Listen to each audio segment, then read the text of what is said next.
I think we're banning all mentions of bad empanada going forward, by the way. We're banning mods. We should ban all mentions of bad empanada, and we should purge the community of all the bad empanada enjoyers. No, it's done. I don't give a shit, okay? I don't care. Go watch him then, okay? He has sound critique and sound analysis. Go watch him, please. Why? Because his loyalists are so imaginably annoying. And it's really annoying, not even because it's like, oh, he's saying something truthful and that's actually undermining, my liberal perspective or anything.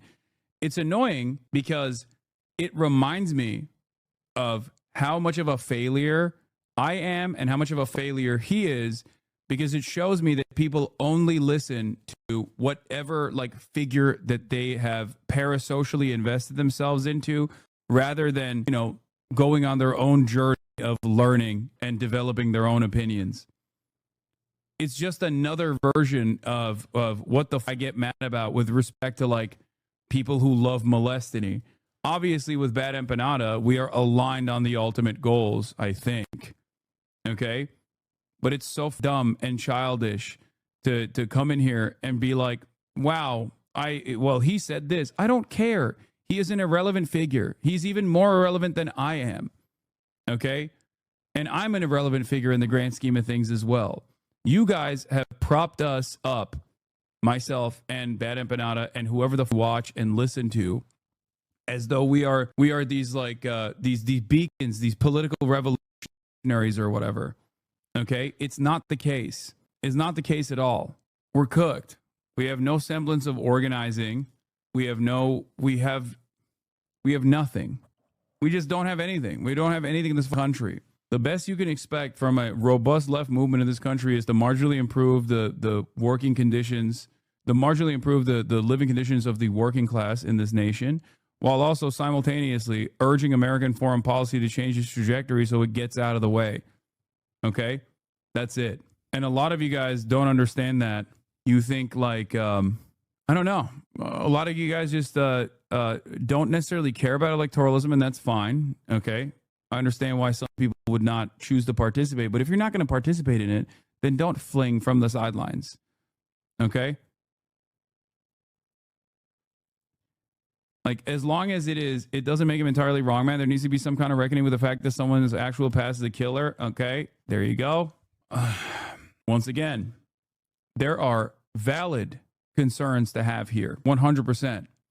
But if you're shutting yourself off from even analyzing the situation, interpreting it on your own because you listen to an Argentinian dude or you listen to an Australian dude living in Argentina and his assessment of it, and just you're repeating the talking points in here, then you're not engaging in any sort of real critique.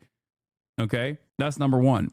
Number two, once again, when I look at these sorts of developments, I look at it from the frame of what the broader American, what the broader government and their attitude is on these sorts of issues.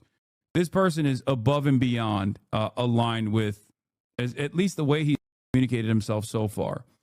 This person is far above and beyond the expectations of like a Pete Buttigieg or whatever the establishment's trying to present, okay, as the best path forward. The way I look at it is like, you could take issue with Zoran, you could take issue with Graham Plattner and their campaigns, but would America be in a better situation overall if we had 100 Graham Plattners as opposed to not having any? And if the answer is yes, you move on with that assessment in mind. He's also openly communicating that what Israel is doing with our support so he absolutely passes that. He absolutely passes that bare minimum standard. These are my metrics. You might have different ones, and that's okay. But the thing I won't allow you to do is come in here and just chirp because you watched a YouTuber and you're just trying to relitigate his anger in here, because it makes me feel like you don't have any stake in this at all. And for you, praxis or political action and political engagement is simply yelling in a Twitch chat, and that's morally repugnant. Okay? It's disgusting. Go build the vanguard on your own on the countryside. That's it. It's so sad. Like, you're no different than DGGers, just so you know. just because you're doing it at the behest of what you assume is like creating a Marxist-Leninist vanguard or something, or exhibiting revolutionary class politics in your mind, doesn't change the dynamic at all. You are literally doing the exact same thing. You are simply wearing politics as a sleeve to advance drama. It's idiotic. It's childish. It's parasocial. It disgusts me. That's it. Yeah, you're just doing drama, but Marxist style, I guess. When Hassan revealed why he was banning references to bad empanada from his community, it came across less as a moderator trying to control discourse, and more as a creator admitting the emotional weight of parasocial competition. What began as an announcement about community rules quickly spiraled into a window into the psychology of a streamer who has built his entire career off audience validation, only to realize that the same audience can shift their loyalty to someone else with little hesitation. The frustration Hassan showed was not only directed toward Bad Empanada's fans, but toward what those fans represented. A mirror that reflected Hassan's own insecurities about relevance, political credibility, and ultimately his place within leftist discourse. To understand this moment, it's necessary to unpack the ecosystem that Hassan inhabits. Online political commentary is not structured around policy victories or social movements in the traditional sense, but around personalities. Instead of grassroots organizations, Twitch chatters and YouTube commenters form loose networks that rally behind individual figures. These figures then become avatars for their audiences, carrying the responsibility of not only explaining politics, but embodying a certain cultural posture. Hassan, as one of the largest figures in this space, has long been aware that his influence is tied to the intensity of parasocial loyalty. The mere mention of another left-leaning creator within his space, especially one with a more niche but dedicated following like Bad Empanada, threatens that dynamic.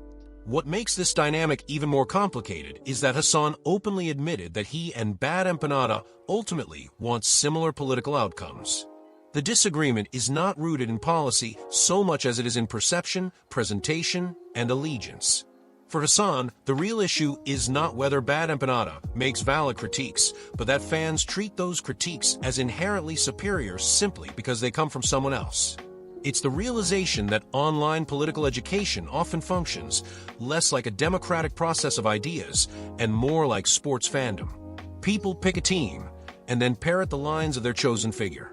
The sadness Hassan expressed when comparing himself to Bad Empanada wasn't performative. It was a rare glimpse at how deeply he understands the hollowness of this ecosystem. By acknowledging that both he and Bad Empanada are irrelevant in the broader scope of global politics, Hassan was not being falsely humble. He was identifying the contradiction of his own career. Despite commanding tens of thousands of live viewers, he admitted that the most they could reasonably expect to achieve was marginal improvement in working conditions or slight adjustments in foreign policy. For a man who built his brand on the illusion of a revolutionary community, that admission bordered on existential despair. The comparison to Destiny's fanbase sharpened the point further. Hassan noticed that the way his own fans would regurgitate Bad Empanadas takes mirrored how Destiny's audience often treated their streamers' words as gospel.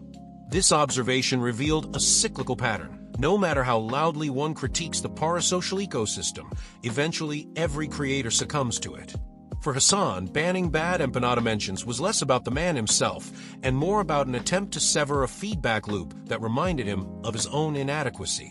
He was tired of his chat parroting talking points from elsewhere, not because they were wrong, but because they symbolized the exact parasocial rot that he claims to despise. Still, banning an entire figure's name from a community highlights an uncomfortable contradiction. Hassan claims to want viewers who develop independent critical faculties, yet by banning references, he risks creating a bubble where only his framing of events is permissible. In that sense, his action carries a defensive quality, the instinct to preserve his own legitimacy by excluding outside comparisons.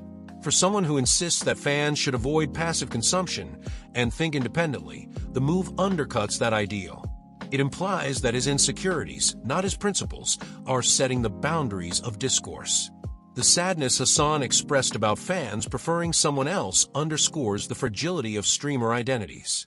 For all his financial success and mainstream visibility, the fact that an Australian leftist with a smaller audience could provoke such raw frustration speaks to the precariousness of relevance in the digital age.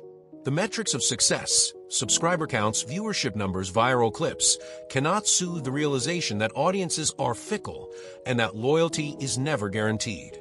This is the cruel irony of the parasocial economy. The more someone depends on audience attachment, the more devastating it becomes when that attachment shifts. At its core, Hassan's ban on bad empanada references was not about ideology, but about vulnerability.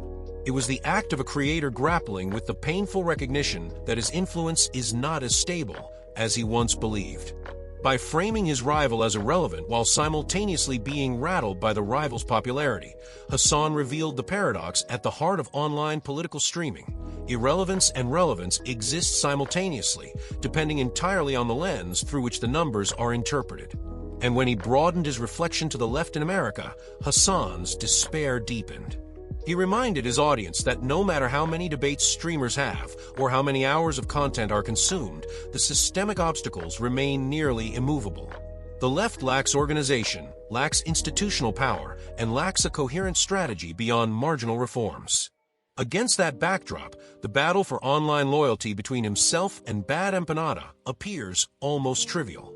Yet it is precisely because the broader political project feels hopeless that these personal rivalries take on such disproportionate significance. If there is little chance of shifting the national trajectory, then controlling one's own community becomes the only victory left to pursue.